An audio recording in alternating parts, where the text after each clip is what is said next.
Hello friends, welcome to my channel. আজকে তোমাদের দেখাবো 6 মাসের উপরে বাচ্চাদের জন্য হোমমেড সিরেলাক। যেমন আমার বাচ্চার বয়স এখন 10 মাস। প্রথমে আমি বাদামগুলো আগের দিন রাত্রে ভিজিয়ে রেখেছিলাম। পরদিন সকালে খোসাগুলো ভালো করে ছাড়িয়ে ভালো করে জল ঝরিয়ে হালকা আঁচে ভেজে নিয়েছি। এবারে আমি দিচ্ছি পিস্তা বাদাম। পিস্তা বাদামগুলো সেম ওইভাবেই হালকা আছে মিডিয়াম আছে মানে মোটামুটি ভেজে নিতে হবে। দেখো আমার বাদামগুলো প্রায় ভাজা হয়ে এসেছে, একটু লাল লাল হয়ে গেছে। এবারে আমি এগুলোকে নামিয়ে দেব।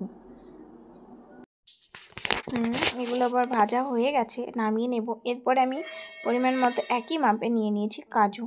তো কাজুগুলো ঠিক এইভাবেই আমি অল্প অল্প করে ভেজে নেব।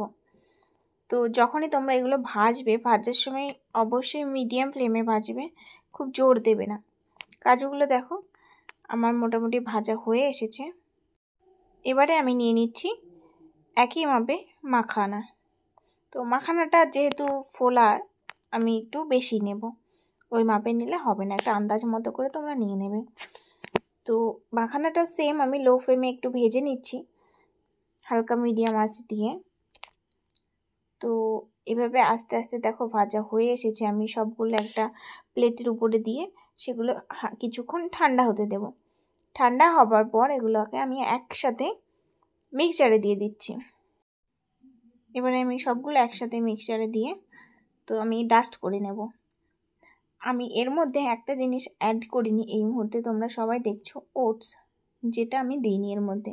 হ্যাঁ, এই কারণে আমি ওটসটা দিইনি, কারণ কি আমি ওটসটা আলাদা করে এর আগে এইভাবে ঠিক মিডিয়াম আছে ভেজে নিয়ে ওটাকে গুঁড়ো করে রেখেছি। তো সেই কারণে আমি এর মধ্যে ওটসটা দিইনি। তবে এর মধ্যে আমি ওটসটা দেবো, এই পাউডারটা যখন হয়ে যাবে তারপর আমি ওটসের পাউডারও পরিমাণ মতো এতে মিশিয়ে দেব। তো তোমরা চাইলে এতে পরিমাণ মতো ওটস নিয়ে একসাথে পাউডারটা বানিয়ে নিতে পারো। দেখো এটা আমার গুঁড়ো করা হয়ে গেছে। এবারে আমি এটাকে ছাঁকনিতে ভালো করে চেলে নেব। তো তোমরা না ছানতেও পারো, কোনো অসুবিধা নেই। যাদের বাচ্চারা একটু বড় হয়ে গেছে তারা অনেকে খেতে পারে, কিন্তু আমার মেয়ে মুখে বাঁধলে এটা খেতে চায় না, যে কারণে আমি এটাকে একটু ভালো করে মানে ছাঁকনিতে চেনে নিই। তারপরে যে গোটাগুলো থাকে সেগুলোকে আমি আরেকবার ডাস্ট করে নিই। তো তোমরা চাইলে এটা করতেও পারো, নাও করতে পারো, তো সেটা তোমাদের ইচ্ছে। দেখো এই যে মোটা মোটা কয়েকটা বেরোলো, সেটাকে আমি আবারও করে নেব।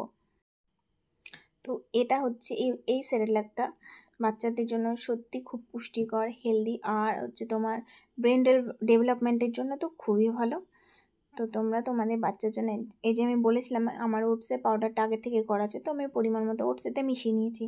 তো তোমাদের যাদের যাদের বাচ্চা, তোমরা অবশ্যই বাচ্চাকে এগুলো অল্প অল্প করে, প্রথমেই তো বেশি খাবে না, তো প্রথমে একটু অল্প অল্প করে দেবে।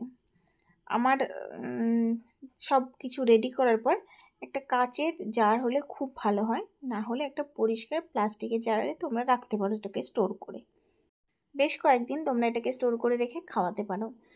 হ্যাঁ, তবে খুব বেশি করবে না, অল্প অল্প করবে, যাতে মোটামুটি 1 সপ্তাহ 10 দিন 12 দিন পর আবার নতুন করে করতে পারো। এই নয় যে একদিন করলে 1 মাস 2 মাস কন্টিনিউ খাওয়ালে, তো এটা ঠিক নয়। অল্প দিন এটা যাতে শেষ হয়ে যায় সেই মতো বানাবে সবাই। তো বন্ধুরা, আমার ভিডিওটা তোমাদের কেমন লাগলো অবশ্যই কমেন্ট করে জানিও। আর যারা যারা নতুন মায়েরা আছো আমার মতো, এতে যদি কোনো আমার ভুল হয়ে থাকে, কোনো কিছু অ্যাড করার থাকে বা কোনো ভুল হয়ে থাকে, তোমরা অবশ্যই আমাকে এটা জানিও যে দিদিভাই এটা ভুল হয়েছে বা ভুল করেছি। তো তাতে কোনো অসুবিধা নেই, তোমরা অবশ্যই জানিও।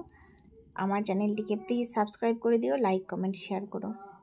ভিডিওটি শেষ পর্যন্ত দেখার জন্য তোমাদের সকলকে অনেক অনেক ধন্যবাদ।